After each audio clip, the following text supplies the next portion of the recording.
হারুন রশিদ বাদশাহ আব্বাসী খলিফা ছিলেন 149 হিজরিতে জন্ম। আব্বাসী পঞ্চম খলিফা। বড় আলেম ছিলেন, বড় দানবীর ছিলেন, বড় বাদশাহ ছিলেন, জ্ঞানী মানুষ ছিলেন। তিনি দরবারে যে রাস্তা দিয়ে যেতেন সেই রাস্তার এক পাশে দুই ফকির বসত। উনি প্রত্যেক ফকিরকে প্রত্যেক দিন দুটো করে দিরহাম দিতেন, 4 দিরহাম দুজনকে দিতেন। আব্বাসী আমলের এক একটা দিরহাম প্রায় 1 তোলার উপরে, 1 তোলা রূপা। 1 তোলা রূপা আমাদের বাংলাদেশে এই মুহূর্তে কত? প্রায় 1500 টাকা। তো কত টাকা? 2 দিরহামে কত হয়? 15 দুগুণে 30, 3000 টাকা দেন। একেও দেন ওকেও দেন, একে 3000 একে 3000। একদিন তাদের মধ্যে কোনো এক ফকিরের বিশেষ কোনো প্রয়োজন হলো, তো সে চিন্তা করলো বাদশাহ তো ডেলি 3000 দেয়, আমার আরো অনেক টাকা দরকার এই মুহূর্তে, তো এখানে চাইলে তো আর পাওয়া যাবে না, বাদশার কাছে দরবারে গিয়ে চাইলে একটু বেশি করে দিবেন, ওখানে খাজাঞ্চিও থাকে, উনি বলে দিলে একটু বেশি করে পাওয়া যাবে। যথারীতি সে বাদশার দরবারে পৌঁছেছে। দারোয়ান সাহেব বলছেন যে বাদশাহ নামদার তো এখানে নাই, এখন দরবারে নাই, কোথায় আছেন? বলে উনি মসজিদে আছেন। এই কথা শোনার সাথে সাথে ফকিরের মন আরো ভালো হয়ে গেল, যাক মসজিদে আছে, মনটা নরম থাকবে, এবার বেশি করে পাওয়া যাবে।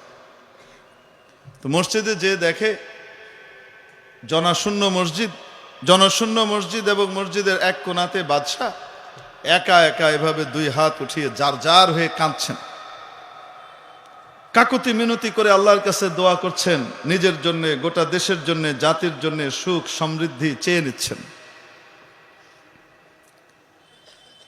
এই অবস্থা দেখে ফকিরের মনের মধ্যে একটি চিন্তা এবং চেতনার উদ্রেক হলো, হায় আমি কার কাছে চাইতে আসলাম?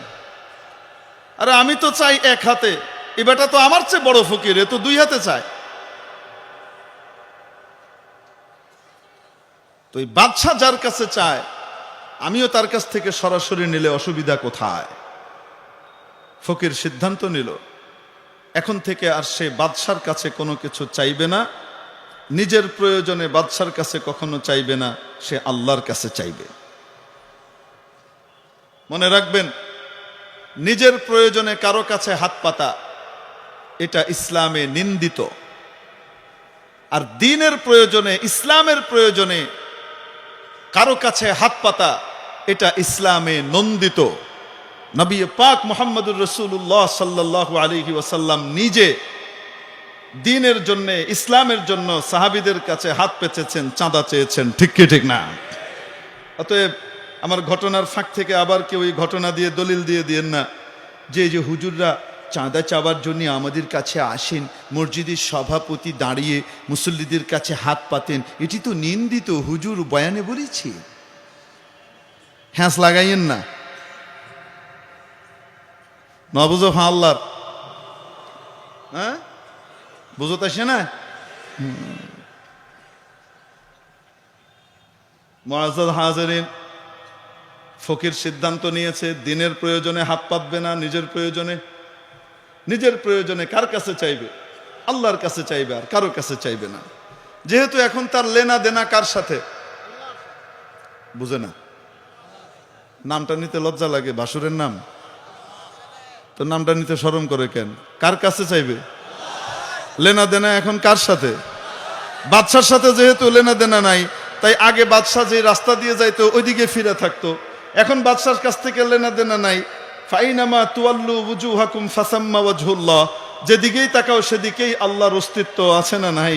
অতএব রাস্তাকে পিছনে দিয়ে সে এবার তার গদিটাকে নিয়ে রাস্তার ওই পাশে গিয়ে রাস্তা পিছনে দিয়ে উল্টা দিকে ফিরে সে তার ইবাদত করে, তার বুঝ মতো যা ইবাদত, জিকির, সকল নামাজ কালাম এগুলা পড়তেছে। যথারীতি বাদশাহের পরের দিন আসলেন, এসে যখন এখানে দান করতে গেলেন তো একে 2 দিরহাম দিয়েছেন, আরো 2 দিরহাম বাকি আছে না নাই? দেখে নাই। ওই ফকিরের কাছে জিজ্ঞেস করছে, কিরে তোর দোস্ত কই? হে কয় বাদশাহ নামদার, ও সিদ্ধান্ত নিয়েছে ও আপনার কাছ থেকে আর কিচ্ছু নেবে না। এটা কি এইভাবে বলছিল ওই ফকির? বলার ভঙ্গি কি? আপনার কাছ থেকে আর কিচ্ছু নেবে না। বাকিটুকু আর কয় না, কার কাছ থেকে নেবে? এইটাই হলো হলুদ সাংবাদিকতা, অর্ধসত্য। আদা কয়, আদা কয় না। এখন ও কি কয়, ও আপনার কাছ থেকে কিছু নিবে না। বাদশার খুব রাগ উঠেছে। কিরে ফকিরের ফকির, তুই থাকবি মোতাবাজে অবস্থায়, কারণ গাদাগার তাওয়াজো কোনাদ খোবে উস্ত, ঠিক না? তোর স্বভাবের ভিতরে, ফিতরতের ভিতরে তাওয়াজু থাকতে হবে। আমার মতো দানবীর বাদশা তোকে দিচ্ছে, যে কোনো সময় খোঁটা দেয় না কোনোদিন কাউকে, দিতে পছন্দ করে, তার কাছ থেকে তুই নিবি না? তুই কোথাকার কি হয়ে গেছিস? আচ্ছা যাক, তোকে আমি কি করব, শিক্ষা দেব। আর এই যে ভদ্র ফকির, অত্যন্ত বিনয়ী, খুবই ভালো, তাকে আমি ধনী করে দেব। মনে মনে নিয়ত করেছে বাদশা। মনে রাখবেন, তেলবাজদেরকে সবাই কম বেশ ভালোবাসে, আছে না নাই? যাই হোক, বলছিলাম তেল পাট্টিকে সবাই পছন্দ করে। হারুনুর রশিদেরও মনে হয়েছে এই ভালো মানুষ, আর ওটা খুব দুষ্টু, ওটা অহংকারী, যাচাই টাচাই আর বেচারা করে নেই। তো বাড়িতে গিয়ে, প্রাসাদে গিয়ে ওনার যে শেফ আছে তাকে ডেকে বলেছে, এই আমি কালকে যখন যাব, এই যাওয়ার আগে, প্রত্যেক দিন দরবারে যাওয়ার আগে তুমি আমাকে একটি মুরগি রোস্ট করে দেবে, আস্ত মুরগি। আর ওই রোস্ট করে ওটাকে রূপার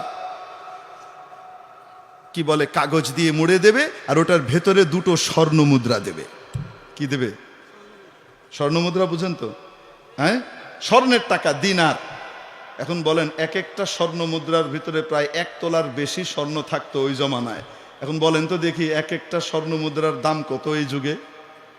80,000 টাকা, ঠিক কি ঠিক না? দুইটার দাম কত? 1,60,000 টাকা। 10,000 টাকা বাদ দেন, দুর্নীতিবাজ সুইস ব্যাংকে পাঠিয়ে দিছে, তো রইল তো 1.5 লাখ। কোন না কেন, আছে না নাই? 1.5 লাখ টাকা দিচ্ছে কিসের ভিতরে ভরে? আসতে বলেন, মুরগির ভিতরে ভরে। আর এই মুরগিটা দেয় কাকে? ওই যে তেলবাজ ফকিরকে। যে ফকির বাদশার কাছে চায়, কার কাছে চায় না।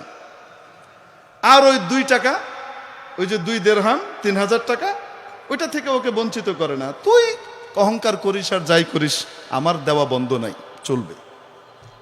কিন্তু একে দেয় 1.5 লাখ, ওরে দেয় কত? হয় না কেন? এই 1.5 লাখ দেয় কিসের ভিতরে বেড়ে? মুরগির ভিতরে বেড়ে। এখন 6-7 মাস পরে বাদশাহ এসে দেখে, ওই যেই ফকির আল্লাহর কাছে চায় সেই ফকির নাই। জিজ্ঞেস করলেন আগের ফকিরের কাছে, মুরগিওয়ালা ফকির। কোন ফকির? মুরগি ফকির। কথা কইলেই খালি হাসে, এই লোকগুলার নিয়ে চলা মুশকিল। কোন ফকির? মুরগি ফকির। এই মুরগি ফকিরকে দেখে, শুধু মুরগি ফকির আছে, আর ওই আরেক ফকির যে কার কাছে চায়, ওই ফকির নাই।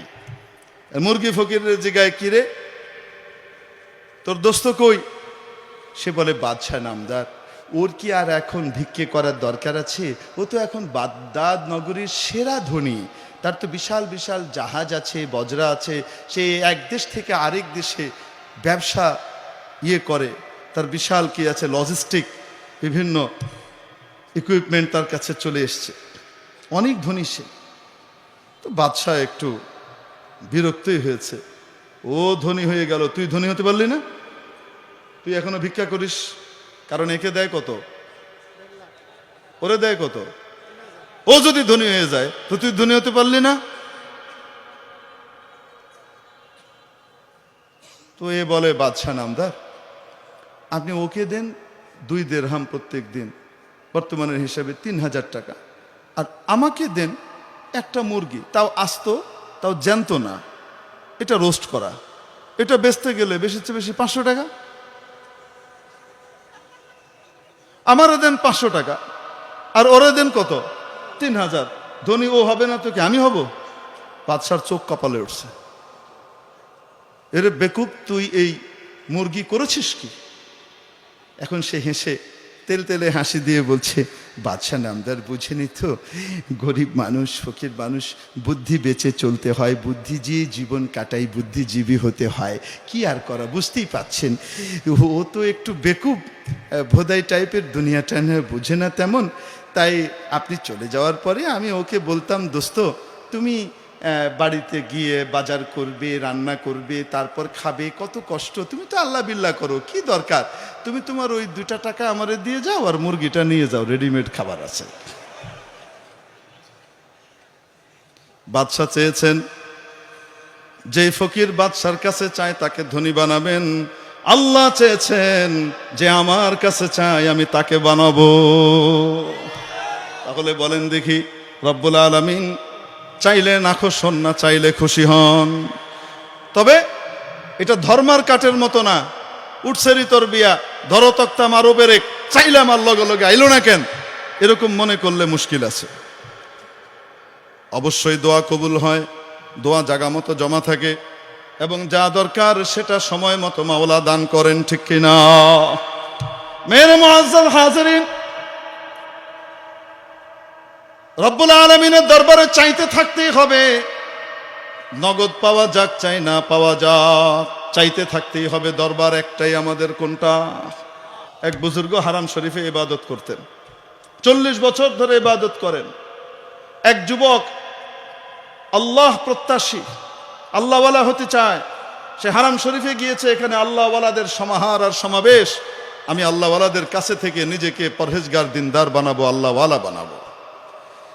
গিয়ে খুঁজে খুঁজে দেখে দেখে দেখলেও সবচেয়ে বড় আল্লাহওয়ালা এখানে এই বুজুর্গ। একটা মুহূর্ত সুন্নতের খেলাফ কোনো কাজ করে না। এই আল্লাহওয়ালার কাছে সে এসে হাজির হলো এবং বলছে, হযরত আমি আপনার সাথে থাকতে চাই। মুরব্বী বললেন, বাজান আমার কাছে না থেকে কোনো আল্লাহওয়ালার কাছে থাকো, আমার কাছে কিছু নাই। বলে, না, আমি সব দেখেছি এতদিন, আপনার চেয়ে ভালো আর কাউকে আমি পাইনি, আমি আপনার কাছেই থাকবো, আমি আপনার খেদমত করব, আপনার সোহবতে থাকব। বুজুর্গ বললেন, ঠিক আছে থাকো। এক পর্যায়ে উনি ওমরা করার জন্য গেলেন, ইহরাম করে আসলেন, তালবিয়া চলছে, লব্বাইক আল্লাহুম্মা লব্বাইক, লব্বাইক লা শারীকা লাক লব্বাইক, ইন্নাল হামদা ওয়ান নি'মাতা লাকা ওয়াল মুলক লা শারীকা লাক। তালবিয়া পড়ছে। তালবিয়া পড়ার উমরার ভিতরে শেষ সময় হলো, তাওয়াফ শুরু হবে, তালবিয়া স্টপ। মাতাফে নেমেছে, এতক্ষণ তো তালবিয়া পড়েছে, এখন মাতাফে নেমেছে তাওয়াফ করার জন্য। হাজরে আসওয়াদের কাছে